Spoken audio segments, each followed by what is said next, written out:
Matthias Rischau studied law in Freiburg and in Berlin, then worked in film production as a driver, production assistant, unit manager, and production manager. After working as a production manager for different theater houses, he set up a company called Gorilla, which offered vegetarian, organic, and local fast food. And subsequently, he established a restaurant chain. After the closure of restaurants in 2009, Matthias started a new art project, The Green Path, at COP15 in Copenhagen. In February 2016, Matthias Rischau and Harriet Lindemann, together with the German Red Cross and a local Berlin school, the Evangelisches Gymnasium zum Grauen Kloster, started a companionship project for refugees called Yadan biat. In March 2020, he resigned as a project manager of Yadan biat. However, the project lives on and helps to address the needs of the many refugees still living in refugee shelters. Matthias, you were the manager of a community project in Berlin called Yadan biat. What does Yadan biat means, first of all? And can you tell us what the Yadan biat project is and how you came to start it? Yadan biat is Arabic and means something like hand in hand. I say something like because some Syrian people said no, that the spelling or the pronunciation is not correct. The other said it is correct. So we didn't know. It might be an artificial name, but for us it's hand in hand, and it means hand in hand as far as we know. Yadan biat is a companionship for refugees who are still living in shelters in Berlin. And the third question was how it comes, or something like this? How you come to start it? Yes, that's I have to tell you a short story. In November 2015, I tried to fetch or to pick up my son from his hockey training in the sports hall. And I stand there when the refugees moved in this sports hall. It was a so-called emergency shelter. It was 180 refugees in one hall. And during this time, I worked a lot as a volunteer. I led kindergartens, private kindergartens. I led a hockey club, and so on and so on. So I was used to work as a volunteer, and for me, it's a social work, and I loved it. And in this moment, I knew, okay, the refugees are coming to me. I have to be involved in this topic because, of course, at first we saw all the refugees at the borders of Hungary and so on and so on. And our Chancellor Angela Merkel said, we have to do this. Wir schaffen das. This famous sentence from her. And this was the moment I started to work with refugees. After this night, we built up a clothing store with some parents of hockey clubs. I involved my hockey club. It was very easy because the target public was clear. It was all the parents of the hockey club. My son went in this time on the Graues Kloster, on the Grey Monastery, and we involved some parents of this school. So we have a clear target group, and the next 2 or 3 months there was a lot of helpfulness, but after 2 months it disappeared, slowly disappeared, and after 3 months there were only always the same 5 or 6 persons working with refugees in the sports hall. And I met Harriet, my partner in this project, and I said, Harriet, I don't want to work like this because this has nothing to do with integration. All the people brought us their clothes, their old clothes, and that was not the necessary of humans who are fled from their countries. So we started this companionship project because I wanted to bring people together. Yadan biat is a project supported by the German Red Cross and a local school. What kind of involvement does the school have, or are other projects like Yadan biat? A lot of projects like Yadan biat, but normally they are projects created by private persons. They are in Hamburg, in Köln, and so on and so on. So the companionship project, or we called it in former times, 2015, 2016, we called it something like a Patenschaftsproject. What is a Pate? It's like do you know what Pate is? Patenschaft? Godfather project or godmother. So we started. That was not a good name, but there are a lot of the famous project is called Refugees Are Welcome, and they are really big. But we created another strategy. We wanted to bring people together from our surrounding. We don't want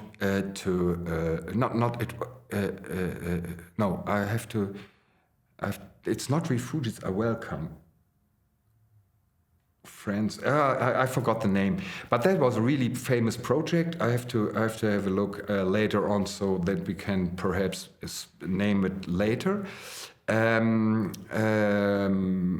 Our project, we don't want to bring friends together. We just want to bring humans together, that was our strategy. So there are a lot of projects, and in the school we created or we built up a refugee or project group, and I met Vanessa there and Kader, and there are some pupils, some teachers, and some parents, and so. At the beginning, the Grey Monastery was involved in this project, but it was, I believe, or I think it was more an organization, at first in the organization of Harit and me, and and a few teachers, more than from the directors or from the director of the school. But we worked together then, and the Grey Monastery is working still now.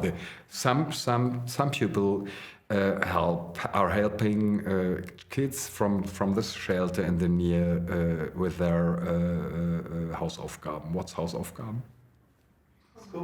Schoolwork. Thank you. Can you tell us something about the refugees involved in this project, and where do they come from? Why did they come to Germany? That's a big field. Why are you coming to Germany? At first, they come in the first wave of refugees. They of course come from Syria. That was absolute the most. From Afghanistan, Iraq, a few from Iran. Later on from Africa, and later on, of course, from Albania, from the Balkan, but the most, of course, from Syria. And now a change. They come really from Turkey. It was, for me, very astonishing. A lot of Turkish people who are not able to live and to work in Turkey, and a lot of out of Africa, of course.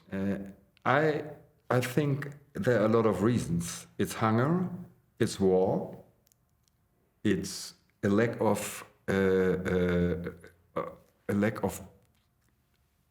how it's called. No.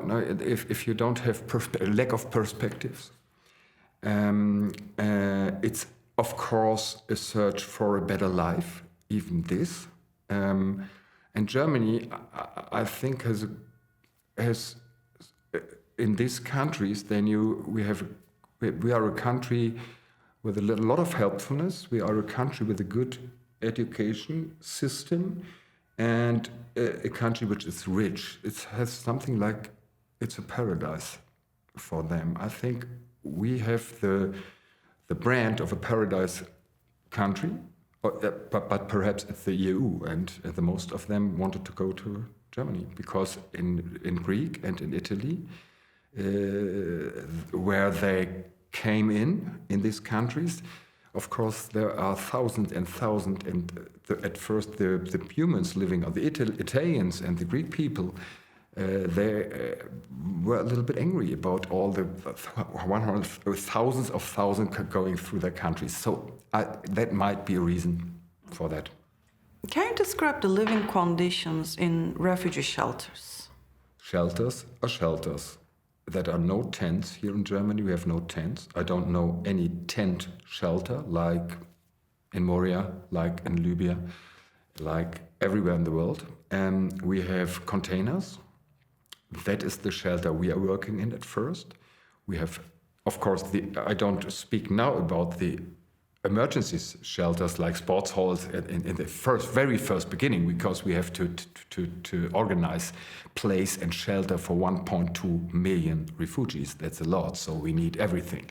And now we have old hostels, old hotels, apartment flats, and containers. And I prefer, even if it sounds silly, the containers, because for the children, the container villages are like a small paradise. It's in the nature. Normally, they have a lot of space, but for their parents, it's the opposite. So that's the difficult about a container shelter. They are very easy and simple furnished. I hope that's the right word. They have common kitchens. Some have own kitchens, for example, 2 containers for one family. But of course, it's very small. One family in these hostels has one room. One family has one room. And if the family has 4 kids and the parents, so you have 6 in one room, and you can believe and you can imagine that there could be a lot of trouble, and that could create a lot of trouble. So it's not so easy, but they are normally clean. Of course, there are some Ausnahmen, there are some others, but I saw a lot of them. And one shelter was ugly and dirty. That was not good, but the most are simple and clean. The Yadan biat project was founded on an idea of integration. What does integration mean to you, and why do you refer to the project as promoting partnership between refugees and local community members? Because at first, as I mentioned, it was a godfather project, and that was the opposite of partnership, because a godfather takes care about someone. It's more, for me, more and more during the years, it felt like we are creating a new mafia. And that, okay, to be serious, we have to learn from each other. We try to create communities, solidarities. We try to bring people together who are fitting together, who have perhaps the same interest, like cooking, like sport, like lecture, like books, like and so on and so on. We try to bring people together in I and I don't know if it's the right word, because I spend a lot of time with my Syrian family, with the Syrian family I accompanied, and I accompany now, and I learned a lot. And for me, the most important things were the discussions we undertook during this time. And I learned a lot about the culture, about the religion. I learned perhaps for example, I learned why a Syrian woman for her it's not so easy to give me her hand, because after that she has to do a religious ritual for 10 minutes. So then, as I understood it, then I stopped doing this. I learned a lot from them, and they learned a lot from me, because the most important thing I felt during this time, and I really felt was in this moment I made the first step into the direction of a refugee. It was for me clear that is a human and not a refugee, and so that is for me a project of partnership. What was the first question? Integration. The integration. Integration means for me that we are not, that we really want to integrate the refugees who are coming to us and who are living here, because otherwise we desperate them. We took them out of our society, and that's very dangerous. We can have a look at these Lebanese groups and so on, the so-called family clans here in Berlin. They were not allowed, and during the 90s or 80s, they were not allowed to work over 10 years, and that's not so good for a Arabic man. He has to be part of the society. So for me, it means absorption, inclusion, everything. We have to take it serious, and we have to mean it, and we have to help them that they find work, and that they are in the future will be really part of our society. What sort of outreach is Yadan biat engaging? We'll find partners. At first, we created a brand. So we want to do a professional project. It's very important to create a brand, because in the world of, and we are living now in the marketing world with thousands of messages a day. It's not so easy to find people as a companion or as a godfather at first to accompany a refugee. In the very first year, 2015, 2016, it was really very easy. After that, it dramatically disappeared. Refugees became more and more a problem in Germany. And so we created a brand, and you can see, and we printed postcards here with some messages, very clear and simple messages, always with the same colors, and then with a text, with a description how you can be involved, with email, telephone number, and so on. That's as a poster too. We have created poster too, and the most important thing, after we didn't find by this and by events, we were on so many events with a stand. I don't know if it's the right word. With our posters, with us, we spoke in front of people, in front of hundreds of people from companies and so on. We made radio talks, but we didn't find in 2017 nearly no one, because the refugee theme was not so important anymore. Or the refugees became more and more foreigners, and a lot of people got afraid. And then we changed our strategy, and we took one shelter. We involved ourselves in one shelter. We come with a photographer, portrayed them, took a photo from people who are really living in this shelter, and then we take a circle from 2 kilometers, and we send this post as a postcard in 2,000 households, or to 10,000 households into 10,000 neighbors, and ask them for companionship. And then we invited them to an event, and that was our change of strategy. And so we really, in the first beginning for the container shelter I talked about, from 10,000 we got over 50 interested persons, and we created, like in this way we created, or I don't know the word, we organized nearly 40 communities between locals and refugees in the neighborhood, absolutely in the near. That was very important, and so that's a strategy. We wanted to double, or to, how it's called if you bring it to other shelters, huh? Replicate. Yeah, we wanted to replicate. That was my target. In 2015-16, there was a huge outpouring of sympathy in Germany for refugees. The German Chancellor Angela Merkel famously say, "Wir schaffen es, we can do it." Many people donated things and volunteered in their services. This was described in the media as an example of Germany's Willkommenskultur. What does this term mean to you personally? At first, I want to mention, in this moment, Angela Merkel said, "Wir schaffen das," I knew exactly she meant me.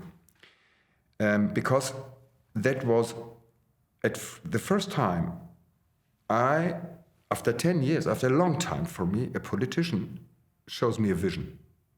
And it was a clear decision, it was a hard decision, but it was a clear decision that we have to do this. And that means it's a common thing, it's a community thing.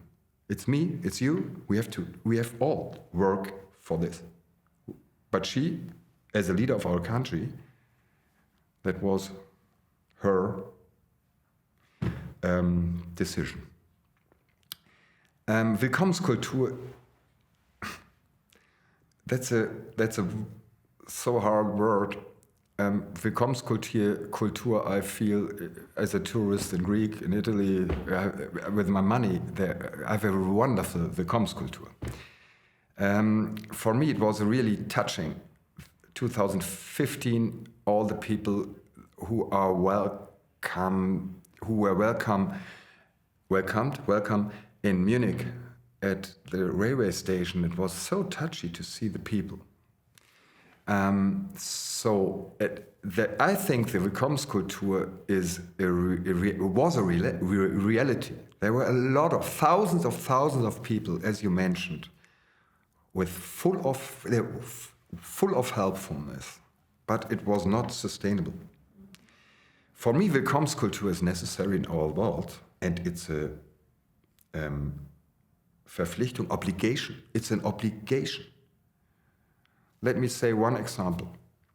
We are selling weapons all over the world, and weapons need war.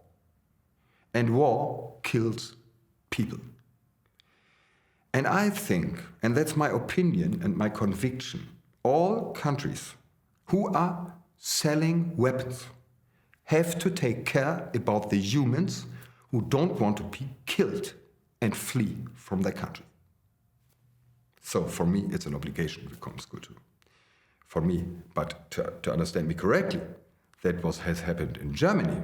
It was a really touching thing. And it was so many people I saw with good, bright hearts, I don't know.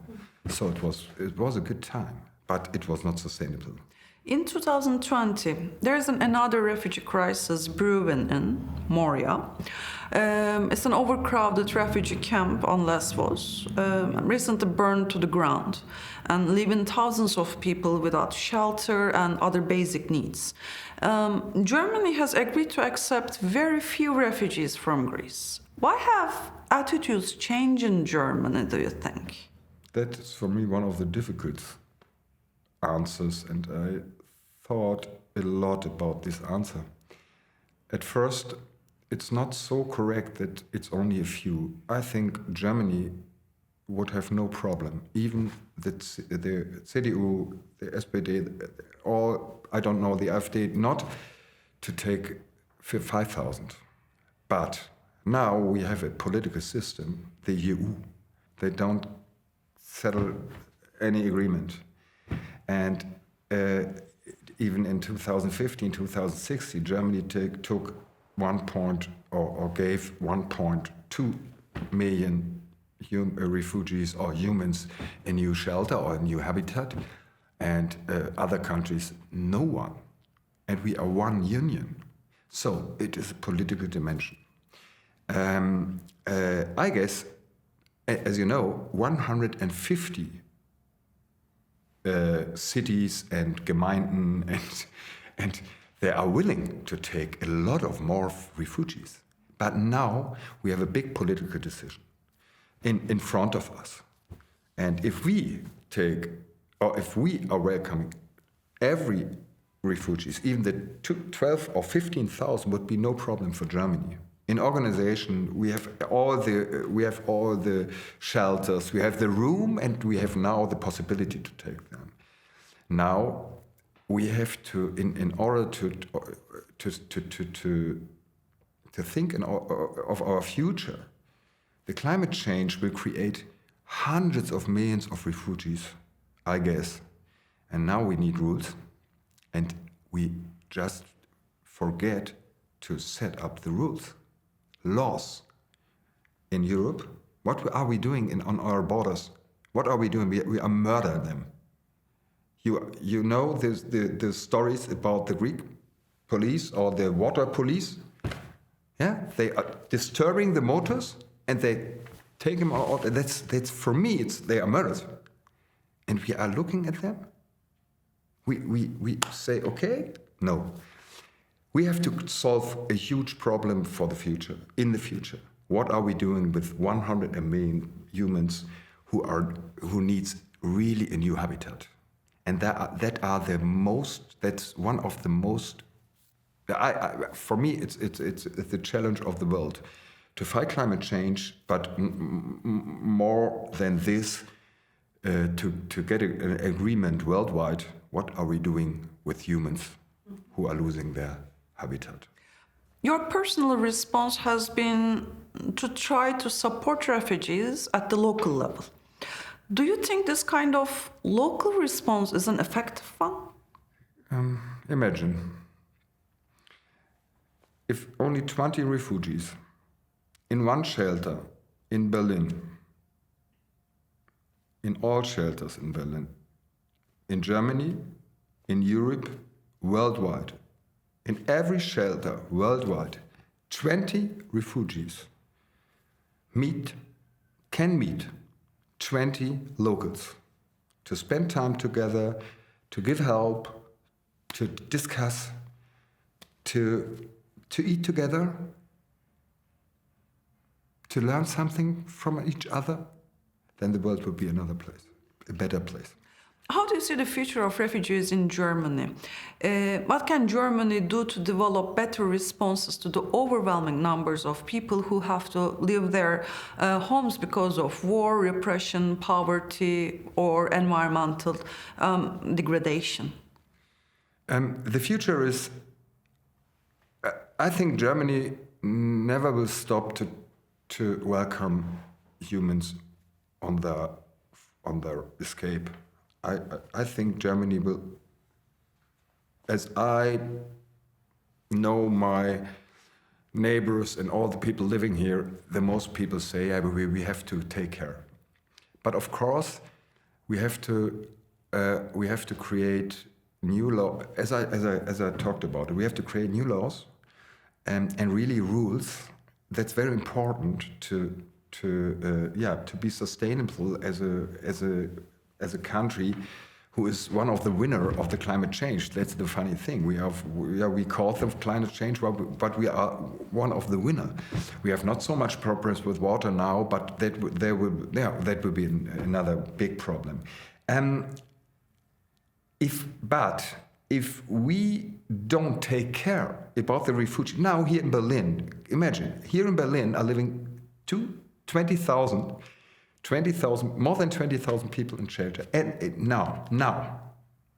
And nobody notice them because nobody is talking about them. Of course, a few neighbors have a look at the shelter and say, yeah, okay. But now, for the common society, everything is okay. But it is not. Of course, the students, the intelligence, the young ones, with passion, they can now live their life here, I guess. But we have a lot of people.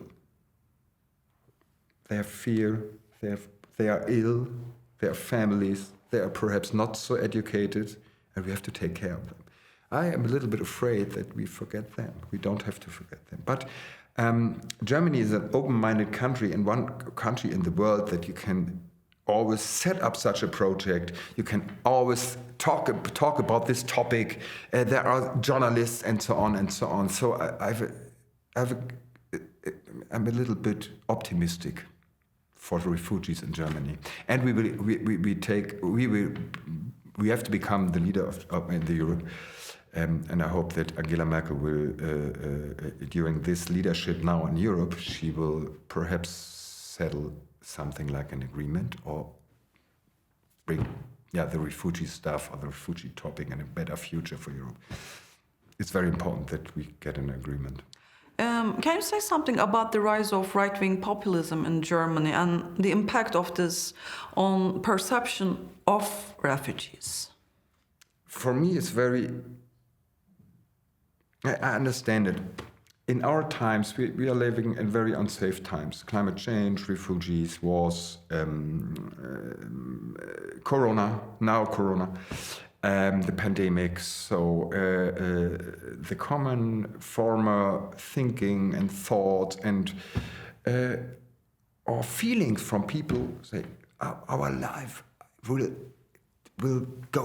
go on every time like this. We are rich. We can fly three times a year in a country, 6 weeks holiday in Greece, in Turkey, in Thailand, going to dinner, going to lunch, meeting people, drinking alcohol, taking drugs. That's our life. We are used. I'm a kid from the 80s, 90s. We celebrate our childhood like it was a big dream. And for the most people, I guess it's not so easy that we are living now in unsafe times. They are not safe. They are not so safe anymore. And then I talk about people who are not living on the sunny side here in their life. They are not feeling listened. They are not, I forgot the word, anerkannt. Recognized. Thank you very much. People who are not feeling recognized. They are feeling lost. And those people in unsafe times, of course, are perhaps going in a radical way. And it's left or right. In Germany, it's more right. Yes? And so it's for me not so astonishing that the right-wing populism is growing, that Trump is growing. Look at Trump. Nobody of the Democrats, nobody of the educated, rich people saw Trump coming. And listening to Trump, for us as educated people, was how